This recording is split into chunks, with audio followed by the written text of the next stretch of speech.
시빌워에 등장하는 히어로만 12명이다 보니 각 인물이 가진 생각의 핵심은 전달했지만 협정에 대한 찬반이나 팀에 참가하는 계기를 깊이 있게 설명하지 못하는 부분은 아쉽죠. 그래서 시빌워 스포일러 리뷰 2부는 캐릭터를 중심으로 12히어로의 의견을 다시 정리하고 여러분들이 모르거나 놓쳤을 만한 이야기를 전해드릴게요. 그럼 각 진영의 수장부터 거론해볼게요. 먼저 캡틴 아메리카입니다. 저는 캡틴을 지지하는 편이에요. 캡틴은 조직의 관리를 받게 되면 그 본질이 변해버리고 소코비아 협정에 동의하면 어벤져스는 해체된 것이나 다름없다고 말하면서 소코비아 협정에 반대합니다. 캡틴은 영화 윈터 솔저에서 부패한 실드를 목격하고 이에 직접 대항했었기 때문에 그 영향을 많이 받은 것으로 보입니다. 캡틴은 어쩔 수 없이 협정의 보완을 요구하며 사인할 뻔하기도 했지만 완다를 위험하다며 통제하는 스타크에게 실망하고 결국 서명을 거부합니다. 이는 캡틴이 개인의 자유와 판단, 그에 따르는 책임을 중요시하기 때문입니다. 캡틴은 어려서부터 나쁜 것을 보면 타협하거나 넘어갈 수 없는 성격 때문에 남들과 어울리지 못했다는 말도 하는데 이처럼 캡틴은 이상주의자에 가까워요. 안 좋게 얘기하면 융통성이 없다고 할 수 있어요. 그렇기 때문에 캡틴은 자꾸 토니와 부딪히기도 하지만 토니는 캡틴을 어벤져스의 정신적 지주로서 반드시 있어야 하는 사람이라고 생각합니다. 다음으로 찬성파의 수장 아이언맨입니다. 토니가 협정에 찬성하는 동기는 소코비아 사태죠. 자신이 만든 울트론 때문에 이 사단이 났는데 세상에 어떤 사람이 죄책감이 안 들겠어요. 소코비아 사태에 의해서 아들을 잃은 여사는 토니를 비난하면서 관대함은 죄책감에서 나온다고 하는데요. 이 대사로 토니가 MIT의 연구비를 지원한 것도 죄책감 때문으로 짐작할 수 있습니다. 그래서 아이언맨은 영화에서 시종일관 진지해요. 그리고 판단력을 잃고 감정적인 모습을 자주 보여주는데 이 영향 때문에 스타크는 정말로 협정이 아니면 어벤져스는 해체될 거라고 믿습니다. 그렇기 때문에 계속 어벤져스와 멤버들 모두를 지키고자 노력하죠. 토니는 아버지가 캡틴에게만 온 관심을 쏟은 것과 부모님의 죽음에 트라우마를 간직하고 있습니다. 마지막 장면에서는 부모님이 윈터 솔저에게 잔혹하게 살해당하는 비디오를 보고 버키에 대한 분노와 캡틴에 대한 배신감이 트라우마와 합쳐져서 토니의 감정이 폭발하는데요. 토니가 진심으로 윈터 솔저를 죽이려 드는 건 당연하다고 할 수 있을 정도입니다. 그리고 스타크가 버키를 죽이려 드는 장면이 블랙팬서는 아버지의 원수를 죽이지 않고 재판에 넘기려는 장면과 교차되면서 스타크의 분노와 처절함을 증폭시켜서 표현합니다. 그런데 캡틴은 이 상황에서도 이성적인 판단으로 토니를 저지하죠.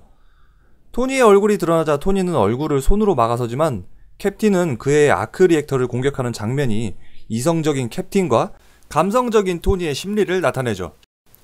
만약에 토니가 철저하게 하이드라의 도구로 이용당한 버키를 죽였다면 스타크는 또다시 죄책감에 시달릴 것이고 캡틴과 토니의 관계도 영원히 회복하지 못할 수도 있기 때문에 토니를 전투불가 상태로 만든 캡틴이 현명했다는 생각이 드네요. 이처럼 시빌워에서 캡틴은 이성적으로 토니는 감성적으로 나타나고 소코비아 협정의 찬반 때문만이 아닌 너무 다른 두 사람의 모습 때문에 계속 대립을 하게 됩니다. 하지만 마지막 장면에서 캡틴은 진심을 담은 편지로 토니에게 사과하고 토니는 많이 차분해진 모습을 보여주는데 이로 인해 캡틴과 토니는 서로에게 부족한 부분을 보완하면서 성장했음을 나타내는 아주 중요한 장면입니다. 지금까지 각 팀의 수장 이야기를 했는데요. 이제 그 멤버들을 알아봅시다. 먼저 아이언맨의 사이드킥 워머신입니다. 그는 토니의 절친임과 동시에 군인이라는 신분다운 의견을 제시하는데요. 개개인의 자유와 책임만을 믿는 것은 캡틴의 오만한 생각일 수도 있다고 경고하죠. 로디는 사고로 인해 하반신이 마비되지만 자신의 신념에 따라 행동했기에 후회하지 않는다고 할 정도로 소코비아 협정에 확신을 가지는 인물입니다. 그래서 캡틴파의 불법적인 행동에 무기를 겨누며 그 누구보다 단호하게 대처합니다. 워머신은 이번 영화에서도 화력으로 밀어붙이는 특징으로 시원시원한 액션을 보여주는데요. 다른 히어로들에 비해서 액션의 비중이 적었던 건 약간 아쉽네요. 다음은 캡틴의 사이드킥 팔콘입니다. 팔콘은 캡틴과 함께 부패한 실드에 대항해서 싸운 경험도 있고 로스 장군에 대한 불신으로 소코비아 협정에 반대하는데요. 거기다가 윈터솔저의 진실까지 캡틴과 함께 파악했기 때문에 캡틴을 지지합니다. 팔콘은 윈터솔저 때에 비해서 액션도 장비도 발전했는데요. 드론과 날개를 다양한 방법으로 이용한 전투로 아이언맨과 워머신의 공중 액션과 다른 점을 부각시켜서 보는 재미를 선사했습니다. 그런데 팔콘과 버키의 케미가 대박이에요. 이게 전혀 안 어울릴 것 같은 조합인데 되게 신선하더라고요. 앞으로 나올 영화에서는 어떤 케미를 보여줄지도 기대가 되네요. 다음은 팔콘과의 개그 케미를 보여준 버키입니다. 버키는 캡틴의 친구라는 이유도 있지만 11화에서 억울한 피해자 입장인데다가 5명의 윈터솔저를 막는 것이 급선무이기 때문에 캡틴 팀에 참가합니다. 버키는 하이드라의 도구로 철저하게 이용당했는데도 캡틴의 "그건 진짜 너가 아니었어" 라는 위로에 "그렇지만 내가 저질렀다고" 대답하고 "내가 죽인 모두를 기억한다" 라고 하는 대사에서 모든 책임을 자신이 안겠다는 모습을 볼 수 있습니다. 이렇게 버키는 억울하게 누명을 쓴 도망자임에도 모든 일에 책임감을 느끼고 캡틴과 함께 윈터솔저를 막으러 가는 이 장면이 버키의 본성을 아주 잘 보여준다고 생각합니다. 블랙팬서는 윈터솔저를 아버지의 원수라고 오해하고 오직 버키만을 쫓는데요. 블랙팬서는 그의 사적인 이유 때문만이 아니라 와칸다가 소코비아 협정에 찬성했기 때문에 아이언맨 진영에 참가합니다. 그런데 저 개인적으로는 블랙팬서의 3단 발차기처럼 동물같은 움직임의 액션이 제일 마음에 들었어요. 와 하고 탄성이 절로 나오더라고요. 목소리와 아프리카 발음도 멋있고요. 그런데 블랙팬서는 외적으로만 멋있는 인물이 아닙니다. 블랙팬서가 진범을 알게 되지만 아버지의 원수를 죽이지 않고 재판을 받게 만드는 장면은 한 나라의 수장이 된 만큼 그 정신이 상당히 성숙하다는 걸 보여주죠. 블랙팬서와 와칸다의 관계는 코믹스와 시네마틱 유니버스의 설정이 다른데요. 코믹스 원작은 와칸다의 왕이 되면 블랙팬서가 됩니다. 그런데 시네마틱 유니버스에서는 와칸다의 왕과 블랙팬서의 자리는 각각 나눠져 있는 것 같네요. 티찰라의 대사가 그 근거인데요. 블랙팬서는 와칸다를 지키는 수호신이며 와칸다에서 가장 강한 전사가 블랙팬서로 임명된다. 그런데 아버지가 돌아가시는 바람에 내가 왕과 블랙팬서 모두를 맡게 됐다 라고 하죠. 각 팀별로 한 명씩 개그를 담당하는 히어로가 있는데요. 아이언맨 진영에는 스파이더맨이 있어요. 토니가 제한된 시간 때문에 스파이더맨을 영입했는데 스파이더맨은 원작의 떠버리를 정말 잘 표현했어요. 싸우면서도 정신없이 떠드는데 되게 재밌어요. 그리고 일단 스파이더맨을 토니가 영입하긴 했는데 캡틴이 그 배짱을 마음에 들어 하고 어디 사냐고 물어본 걸 봐서 스파이더맨은 캡틴에게도 눈도장이 찍힌 것으로 보이네요. 이런 스파이더맨은 쿠키 영상도 포함해서 그 비중이 적당한데요. 영화 스파이더맨 홈커밍을 위한 초석을 아주 잘 깔았다는 생각이 드네요. 아이언맨 진영의 스파이더링이 있다면 캡틴 진영의 개그 캐릭터는 앤트맨이 있습니다. 앤트맨은 5명의 윈터솔저를 막기 위해 참여했다가 아이언맨 진영과 전투를 하게 되는데 4차원스러운 엉뚱함으로 우승 캐리를 하죠.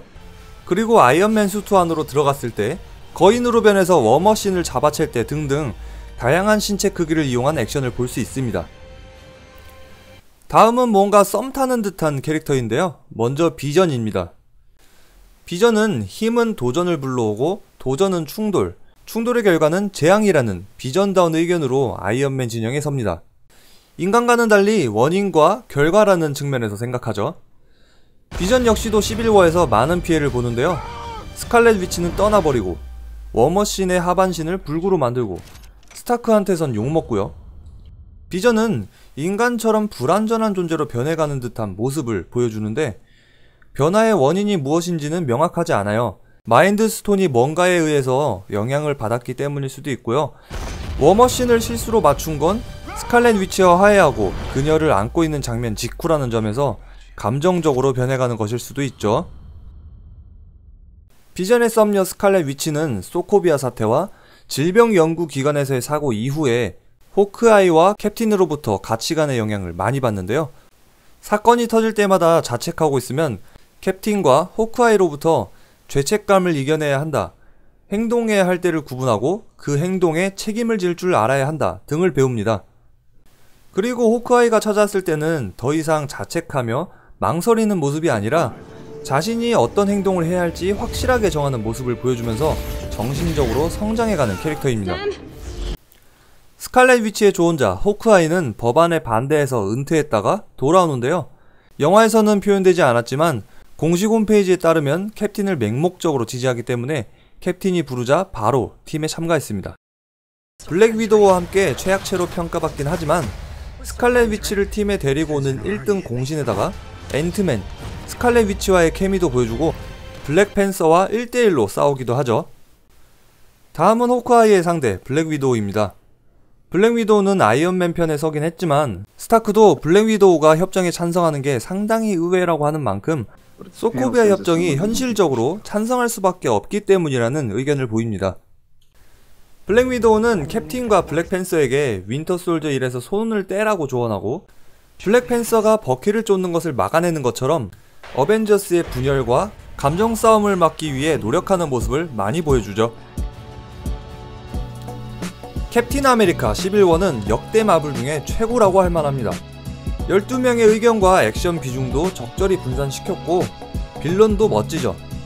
관객들이 지지하는 팀도 갈리는 만큼 오락 영화에서 생각해볼 여지를 줬지만 신나는 액션과 웃음으로 영화가 너무 무거워지는 것도 막았어요. 루소 형제가 마블 시네마틱 유니버스의 미래라고 평가받는 만큼 앞으로의 마블 영화들을 기대해봐도 좋겠어요. 시빌워 스포일러 리뷰는 여기까지입니다. 재미있게 보셨다면 좋아요 눌러주시고요. 구독하기 누르시면 리뷰용이 채널의 최신 영상을 빠르게 보실 수 있으니까 아직 구독하지 않으셨다면 구독 부탁드리겠습니다. 지금까지 리뷰용이었고요. 저는 다음에 더 재미있는 영화 리뷰로 여러분들을 찾아뵙도록 하겠습니다. Stay down. Final warning. I could do this all day.